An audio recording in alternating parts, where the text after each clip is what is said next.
नमस्कार भाइयों, जय परशुराम। कौशाम्बी में सैनी थाना क्षेत्र के अंतर्गत एक गांव लोहना है। वहां के एक पंडित राम बाबू तिवारी जी के लड़के को ग्राम प्रधान राजनीतिक बस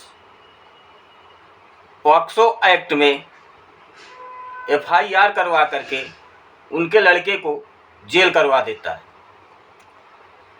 जिससे न्याय के लिए राम बाबू तिवारी जी प्रशासन से गुहार लगाते रहे, हाथ पैर जोड़ते रहे, पर उनकी कहीं किसी प्रकार की सुनवाई नहीं हुई। और इस चीज़ से वो तंग आकर के थाना परिसर में ही जहर खा करके अपनी जान दे दी। उसके बाद से ब्राह्मण परिवार रुष्ट हुआ, ब्राह्मण समाज रुष्ट हुआ, जिसके लिए चक्का जाम के लिए धरना प्रदर्शन किया गया। जब भी न्याय नहीं मिलता है तो धरना प्रदर्शन तो करना ही पड़ेगा, जिस पे बड़े बर्बरतापूर्वक से पुलिस वालों ने ये लाठीचार्ज किया। जबकि कुछ न्यूज में सुनने को ये आया है कि लड़की की मेडिकल जांच जब हुई उसमें कुछ नहीं पाया गया। कई एक कानून और कोर्ट, सुप्रीम कोर्ट के कई एक ऐसे जजमेंट हैं जिसमें साफ तौर पे कहा गया है कि पहले गिरफ्तारी, बाकी काम बाद में न किया जाए। पहले हर एक प्रकार की जांच की जाए, उसके बाद गिरफ्तारी की जाए। पर प्रशासन डायरेक्टली उठा करके और राम बाबू तिवारी के लड़के को पॉक्सो एक्ट में जेल भेज देती है। स्वर्गीय पंडित राम बाबू तिवारी जी अपने पेट में सुसाइड नोट लिख करके अपनी जान जहर खा कर दे दिए, जिसमें परिवार वालों का कहना है कि जहर खिलाया गया है, किसी का कहना है कि जहर अपने से खाए हैं। वो सिर्फ और सिर्फ न्याय मांग रहे हैं कि इसकी सही से जांच कराई जाए। तो इसमें क्या दिक्कत है जांच करवाने में? कोई भी प्रकरण की अगर जांच मांगी जा रही है, इतना बड़ा मामला है कि जिसमें एक पिता जहर खा करके जान दे देता है, जो ये बात को सत्यापित करता है कि उनका लड़का कहीं ना कहीं से निर्दोष है।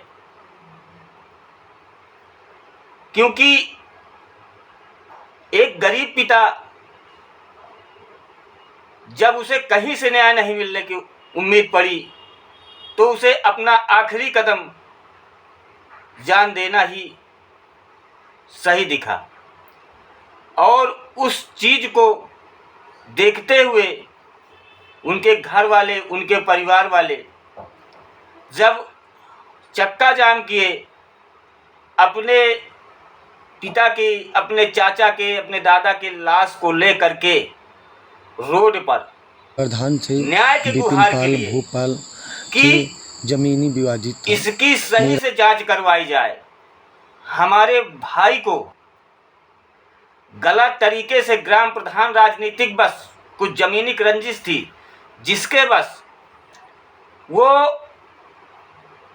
पॉक्सो एक्ट लगवा करके जेल भिजवा देता है। इसकी जांच करवाई जाए।